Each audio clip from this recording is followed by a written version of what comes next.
Hello, everyone, and welcome on the Barricades. This is our podcast, the podcast produced by Eastern European journalists and academics. I'm your host, Maria Cernata. I'm happy to be here with you and the co host of our show, Boyan Stanislavski. Thank you for being here with us.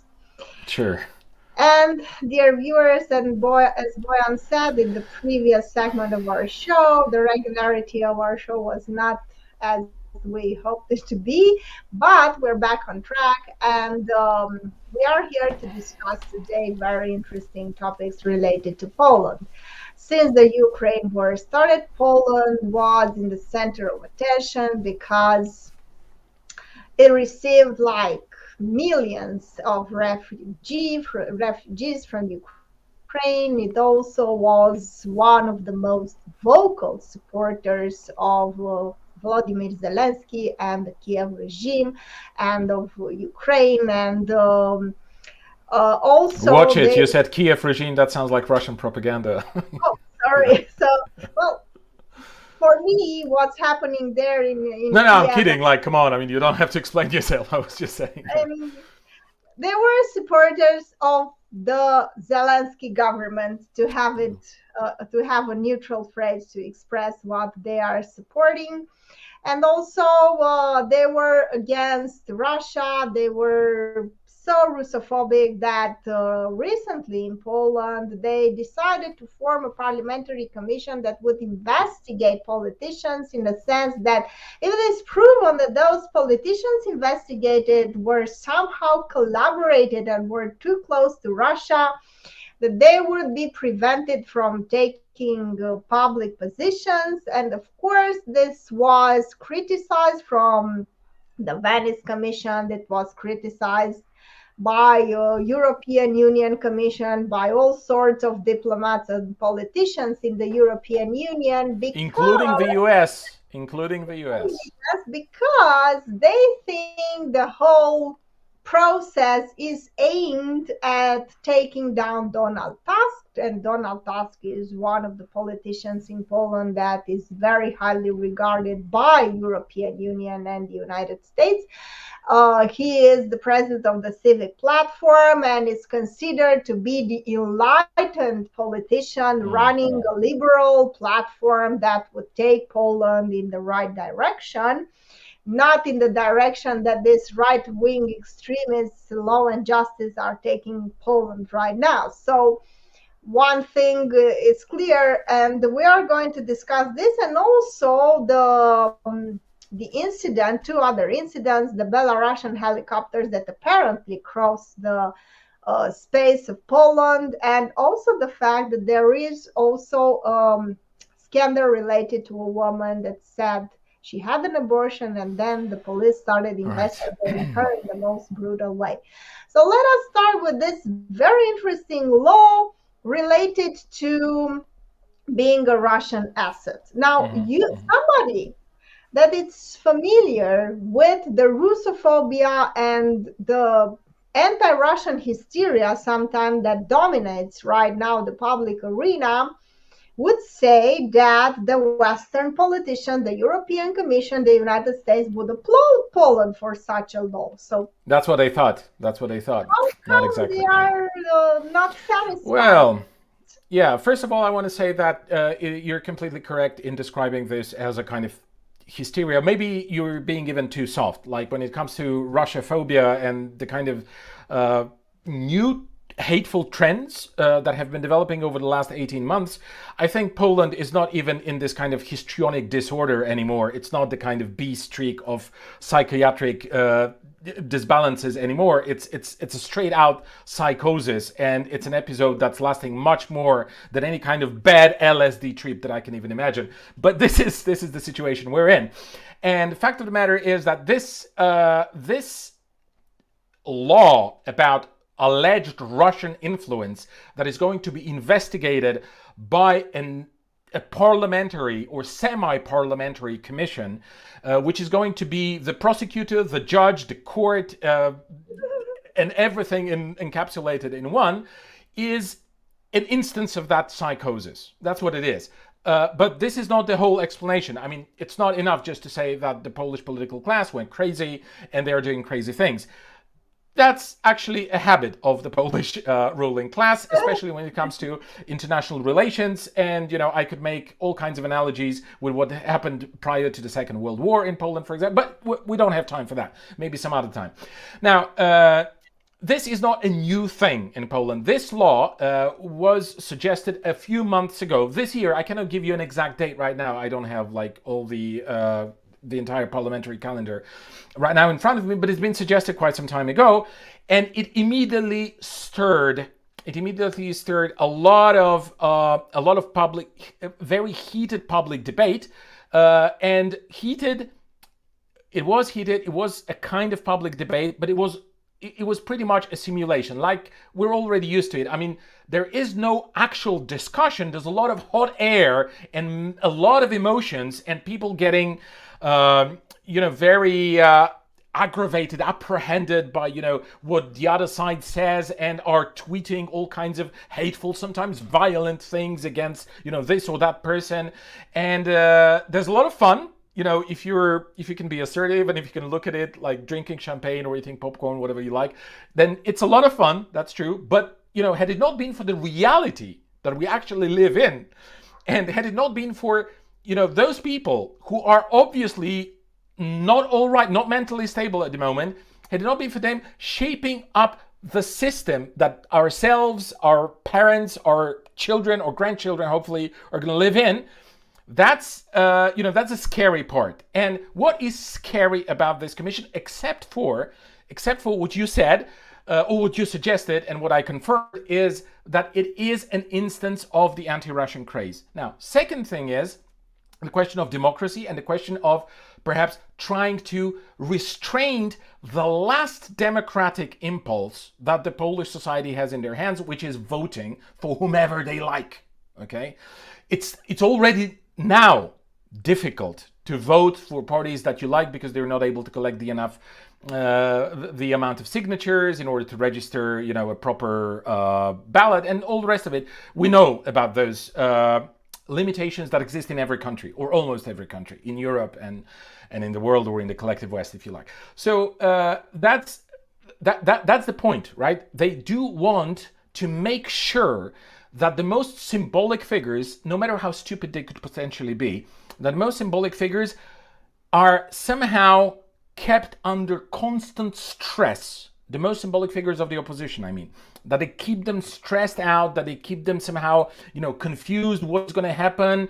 Am I going to be tried in front of this weird kangaroo court that's going to be presented in a form of a parliamentary commission? This is part of this theater, the kind of anti-democratic authoritarian tendencies that are being, of course, not enforced in a kind of very blatant manner, but are kind of, stimulated by this sort of nonsense, which, of course, let's add, that's another aspect, perhaps a good segue to the other aspect, is it's completely unconstitutional, completely illegal. I mean, it's got nothing to do with any kind of rule of law. It doesn't relate to anything that exists in a law as a straight text that could be interpreted in a way that it does allow one of the chambers of the Polish government, of the Polish parliament, to form a commission, an extrajudicial commission that is going to sentence people, that is going to prosecute people, that is going to try people. I mean, it's complete utter nonsense, right? And also, again, how do you prove the influence? Because Exactly. this is another thing, right? Yeah, but that's How do you make that's the what. difference between a person that genuinely admires,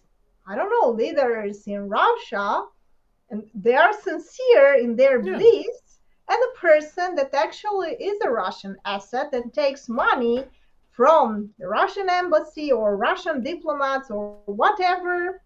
I don't know exactly what the process is here. Yeah, I think it can be proven at one point you are in the service of another country. you're not right? able to prove that. You're not able to prove that. It's difficult to prove that in a court. That's number one. That someone is a Russian asset, whatever it means. What does it mean to be like it? The classical definition of spying is that someone accesses classified information, which in the hands of a hostile party, internationally speaking, could produce some kind of danger in terms of national security. That's spying. That's what spying has always Or been about, right? nepotism for instance, let's say that they sign an agreement that they will be paid this amount of money for saying that Vladimir Putin But that's is not great. spying. That's not spying, and that's not illegal. Not spying, but that's... But it's not illegal either. It's not illegal. I mean, at least I don't know about the Romanian law, but in Poland, it's not illegal. Secret. If it's kept secret, then I think it has a list of problem, but there is a material reality to it. Yeah. Right? Okay.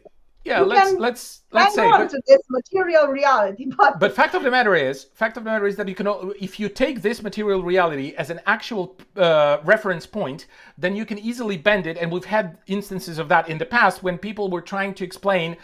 Journalists, for example, in inverted commas mostly, were trying to explain that this or that person responsible for this or that affair or scandal or whatever that occurred in the past couple of years, that they had ties with the Russians because they used to they used to have, let's say economic relations with a company from Russia or Belarus that used to trade coal. And of course, anyone who trades coal in Russia or Belarus is linked to the former KGB or something. So it's a very dangerous path. I wouldn't go there personally myself. I'm not a lawyer, but I would say that, whatever is legal is legal, whatever is illegal is illegal. And this is the major distinction that this particular commission is trying to overwhelm. This commission is trying to overwrite that, which is the fundamental civilizational consensus, okay, that you're either guilty or not guilty. And what they're trying to do is to replace the question of actual guilt that can be proven in a court of law, to replace it with a kind of political consensus that something is pro-Russian. That's what they're trying to do. So, and those people are calling themselves defendants of European civilization. I mean, talk to me about Roman law. Right. Why is it that the European Commission and the United States do not applaud this initiative? Well, here's now I don't have any internal information, so I cannot give you the exact explanation. But I think that they remain under the impression that Jarosław Kaczynski, the current leader of the state, basically, but formally speaking, the ruling party. He's now actually one of the vice prime ministers, but that doesn't matter so much now. I mean, he's always been the dictator of the internal political process since 2015. Now, the thing is that the West remains under this impression that Kaczynski, and an impression that they've created themselves, and a propaganda that they, their own propaganda structure, architecture that they believe in right now, is that, there is this evil Jarosław Kaczynski who wants to rule Poland in an authoritarian manner, and he fears Donald Tusk so much. He fears him so much that he wants to create this kangaroo court that's going to capture Tusk, and he's going to try him there, and they're going to ban him from taking public positions for 10 years or something. Now, this is a very clever game on the part of Jarosław Kaczynski, because he knows that they're going to react in this neurotic manner, and that plays very well when it comes to domestic political agenda, because he wants to show to his base, which is very large in Poland, that's the majority of the public, he wants to show, look, everyone is against me. I want to try those people. I want to, go against them because they've actually put us in this vulnerable position, and so on and so forth. And he's going to now explain that, you see, the European Union is against us. They're not allowing us to go, to conduct independent policies. And perhaps they have to do something with Putin because we want to actually get things straight when it comes to Russian influence, right? So it plays very well. But because now the persons that would, denounce the law can be suspected of being pro-Russian themselves, isn't it? Yeah, of course. But the whole thing here is that you can always take someone and put them in front of this kangaroo court, like this weird commission that they're forming.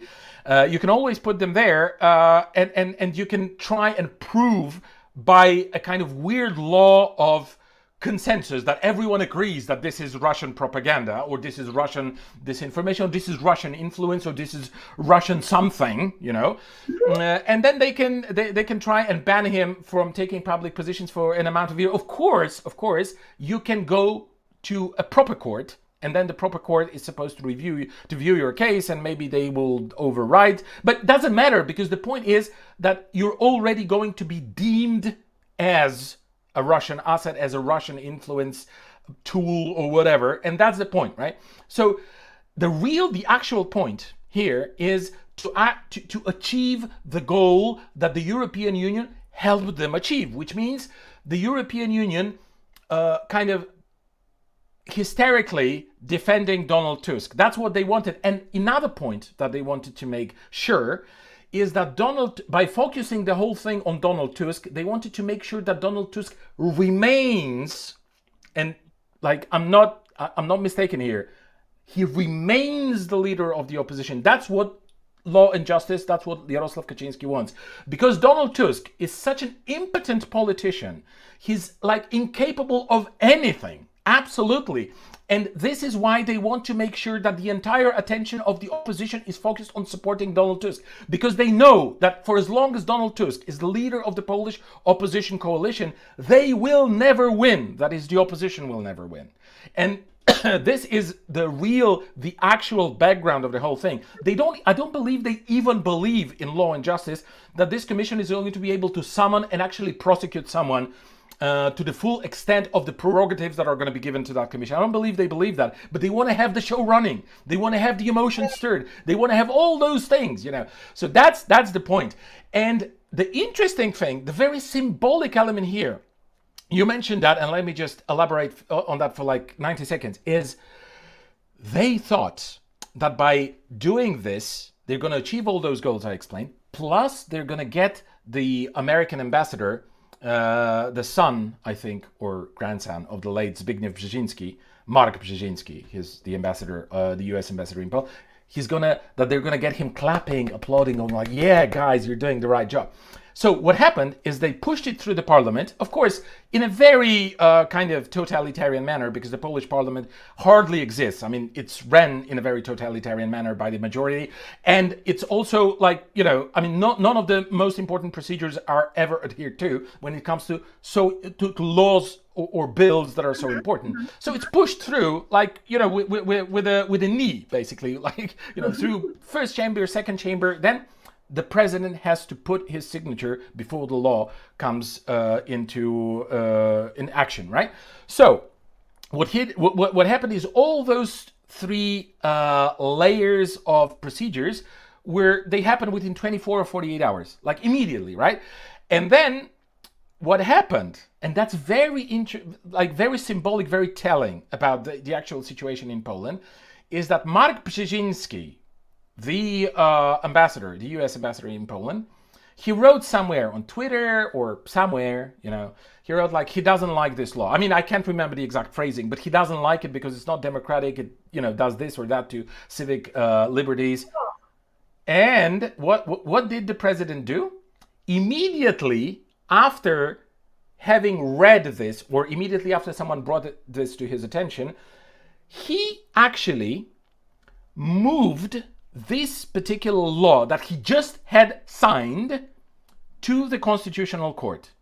So in fact, what he did is he vetoed his own signature on this law because he suddenly, you know, kind of was confronted with mild criticism on Twitter. Let's just, you know, on Twitter, something from the American embassy. So this is the kind of Polish national pride, you know, Poland going back on its feet and stuff like that. So that's so ridiculous. And of course, certain amendments were changed, but, you know, just imagine if it were more straightforward, than this kind of, you know, information like on Twitter, or like someone has to notice it, someone has to kind of acknowledge it. If it were more simple, then someone would have been sent from the American embassy to the presidential palace in Poland and would just explain, hey, Mr. Duda, what are you doing? If you want to sign something, then you first have to make sure that we agree, that we approve, and only then you can sign, not like this. What is it supposed to mean, right? So that's pretty much the entire situation with this law. With this bill, with this law, with this commission, with this nonsense, anti-Russian nonsense. So I don't quite believe anything's gonna happen here in terms of material prosecution of people who are allegedly done this or that. But on top of everything, I want to tell you that one of the TV channels, it's called TV Republika, Republika is Republic in Polish. So that's they are running now, and that's very pro-government, like, you know, they love Kaczynski, and they are running a TV series called Reset. Now, Reset is another imaginary kind of nonsense in the heads of the spin doctors of the Polish government that Donald Tusk secretly made concessions to Vladimir Putin, coercing the entire West, like, Western Europe and even America, to actually be mild and soft on Putin. Can you even imagine that, right? And they are running it like, serious journalists and historians are coming together, digging out in the files of the foreign ministry and all the rest of it. But what is most absurd about the whole thing is that those people who are running this show, this shit show, if I'm allowed to say that on our program, called Reset, those TV series, which are supposed to prove that Donald Tusk has always worked with Russia and, has coerced the entire West to work with Russia, that this is treason in TV series. Why treason? Because it reveals the secret, all kinds of secret documents, and it reveals the mechanisms of Polish diplomacy. I mean, it tells, the authors, they tell who met whom, when, in which, hotel room or whatever. What did they discuss? What documents were produced, classified or unclassified from those conversations? It basically gives you the kind of, the entire background, the entire architecture, the entire structure of Polish diplomacy. Whatever you think of Polish diplomacy, and I'm very critical of Polish diplomacy, then it's still, the strength of diplomacy is that it's partially secret, right? And you cannot just go out and produce all those documents to the public, because no one in the future will ever take Poland seriously in terms of any kind of diplomatic relations, because they will be afraid that some, nut jobs from TV, from this TV channel or that TV channel or this media outlet are going to be granted access to everything in order to satisfy political sentiments of one party or one leader. I mean, this is crazy. I mean, Poland is just, I'm telling you, it's very difficult to describe. It's just a circus. It's quite the opposite of Romania, because in Romania, I told you, everything is under control and everything is frozen. It was never like this in the past 30 years, but at least you have a show, right? At least you have, adrenaline, and you have something moving there. Let me discuss now a little bit about this Belarus helicopters, just in 2 minutes, if you can explain it. Yeah, so that's also very funny. A couple of days ago, 2 helicopters, or 3 helicopters, depending on the version that you believe, have crossed, belonging to the Belarusian army, okay? Helicopters, military vehicles, flying vehicles, crossed the border with the Polish airspace and remained in that Polish airspace for about 10 minutes. Now, how it all started is some people in the area around the border with Belarus took photographs with their mobile devices of those helicopters flying above their heads. And they said, something is strange. Our village is located 3, 5, 10 kilometers, deep into the Polish territory from the border with Belarus. And I think that it's strange to see a Belarusian helicopter, clearly with Belarusian signage, right, on the vehicle. It's strange to see them flying right above the roof of my cabin, right? Like, it's strange. So they started posting it on social media.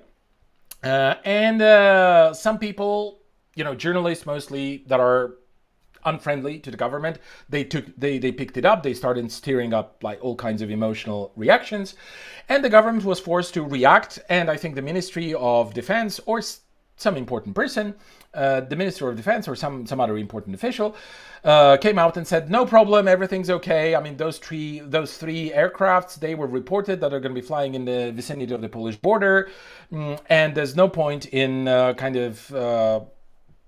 getting emotional about it. So he thought, okay, but the anti-Russian media syndicate, they kept digging and reaching out to those people that took those photographs and blah, blah, blah. And finally, at the end of the day, I think after 10 hours, or, well, less than 12, but 10 hours minimum, they were forced to come out and actually say that, yes, in fact, those 3 helicopters, they did cross over, into the Polish airspace. And of course, afterwards, the usual mantra followed: bad dictators, Putin and Lukashenko, and they want to provoke, and they want to do this and that, and they want to eat your liver and stuff like that. So that's just that was just that. And of course, a whole lot of other banal statements followed, like this is dangerous, that we have to be careful, and that kind of stuff. But what is the most important thing here? That no one asks the question, like, if it is even true. We don't know if it's true, because we suspect it's true, because some people genuinely published some photographs and they don't seem to be politically in any way engaged. So that could be true. The Belarusian side says, no, we've never interfered with your airspace or anything like that, but that's just that's what the Belarusian side says. But the question that no one has asked until now, nobody, I mean, maybe I don't have the information, but like none of the media outlets, none of the commentators, none of the influencers and stuff like that, is why did they do that? Why? What is the reason that those 3 helicopters flew into? Is it because they really wanted to, I don't know, start an invasion? Like, I don't believe that. You don't start an invasion with 3 helicopters, right? Hang around for 10 minutes above this or that village. Did they want to support, I don't know, the Wagner Group? The Wagner Group said, like some weeks ago, they stated that they want to take a trip. That's literally what they said. They want to take a trip to Warsaw and Rzeszów. Rzeszów is the town in the southeast of Poland where most of the military aid, quote unquote, is being provided to Ukraine. So, is it because of, no, I don't believe that either. What they wanted is they wanted to see how the Polish are going to react to that. This was the most classical case of provocation that you can think of. And of course, what did the Polish do? They've done exactly what Belarusian government expected them to do, which is they started getting at each other's throats immediately. Have they crossed? Have they not crossed the border with Poland? Are they there? What reason is there?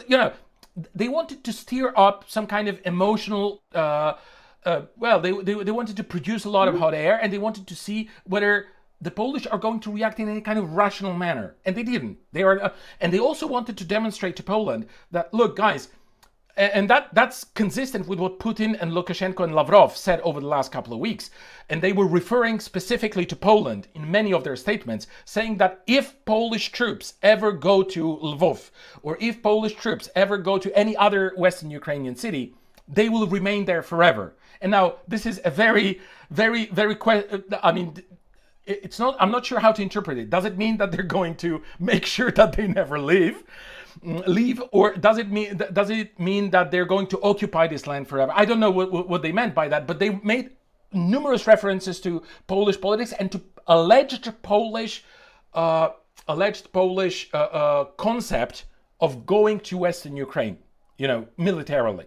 Now, I think that this provocation, and again, it seems consistent with what those 2 leaders and Lavrov have been saying, is that, guys, don't do that. Like, you're not even able to detect our helicopters, when we're, above your territory, and you want to go and send your military to the war theater in Ukraine. That makes no sense. Now, I don't know if anyone is going to be able to actually grasp that in Poland. I don't believe they kind of understand this sort of language, but I believe that if there were any actual intentions on the part of the Belarusians to send those helicopters and test out the Polish reaction, that's it. Very interesting. Very interesting. In the last 2 minutes, if you still can comment on this very weird incident with the woman that claims to have taken abortion pills and then being investigated by the police.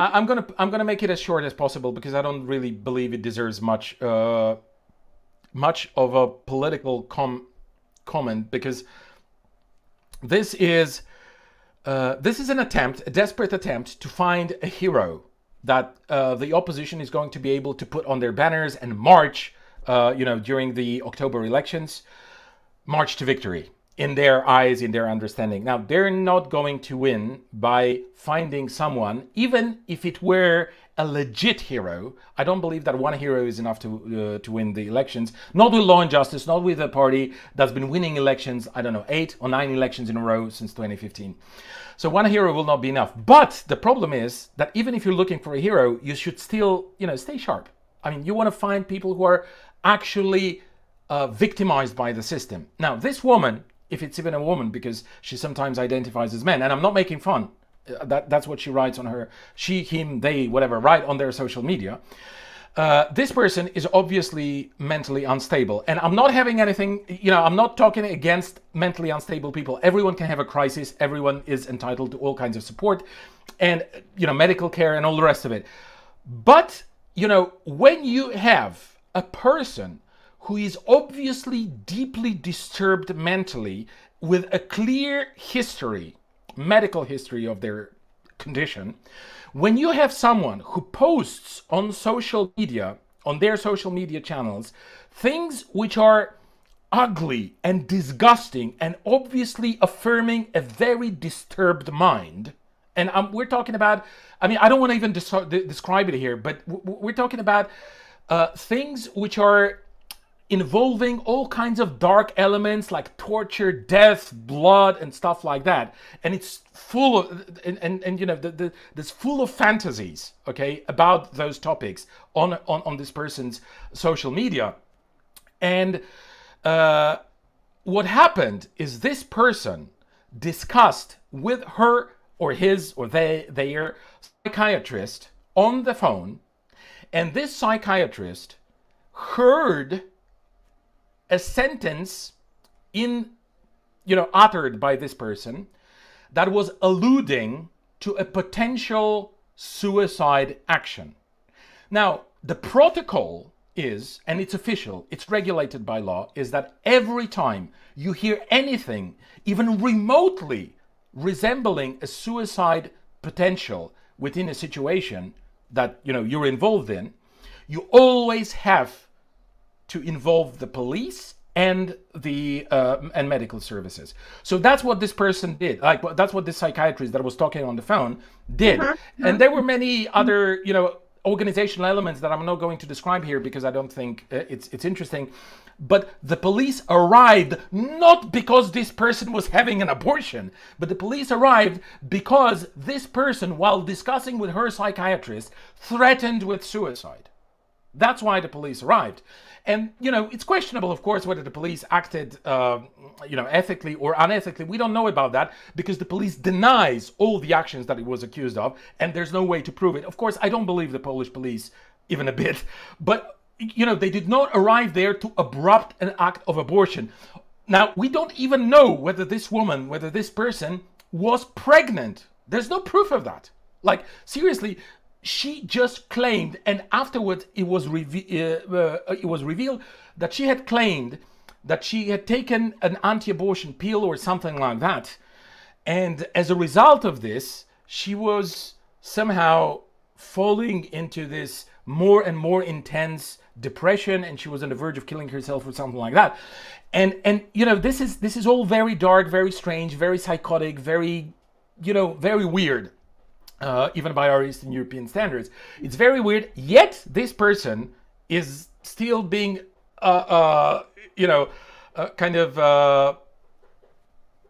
to as a hero and as someone who is the martyr of the fascistic dictatorship of Law and Justice, which is complete nonsense. And it was later revealed, something I meant to say and forgot, it was later revealed that it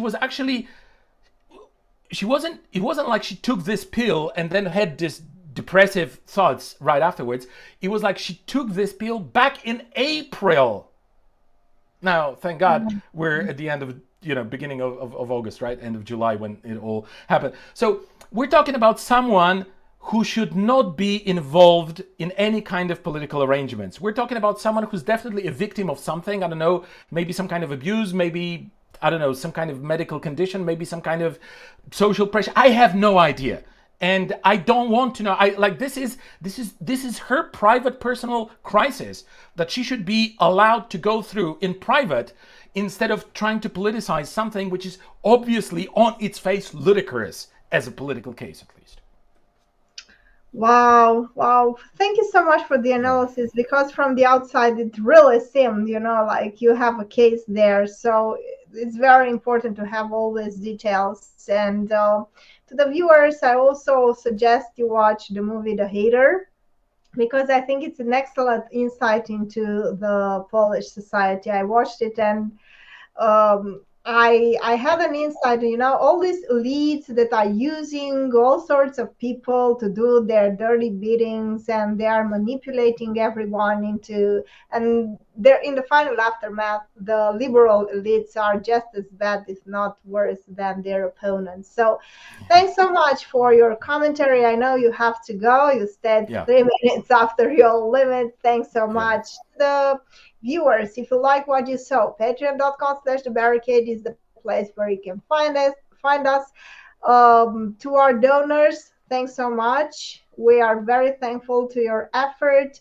And yeah, this is it for us for today. Stay All right. healthy, keep fighting, and we'll see you all in the next segment of our show. Bye. Thank you very much. Ciao.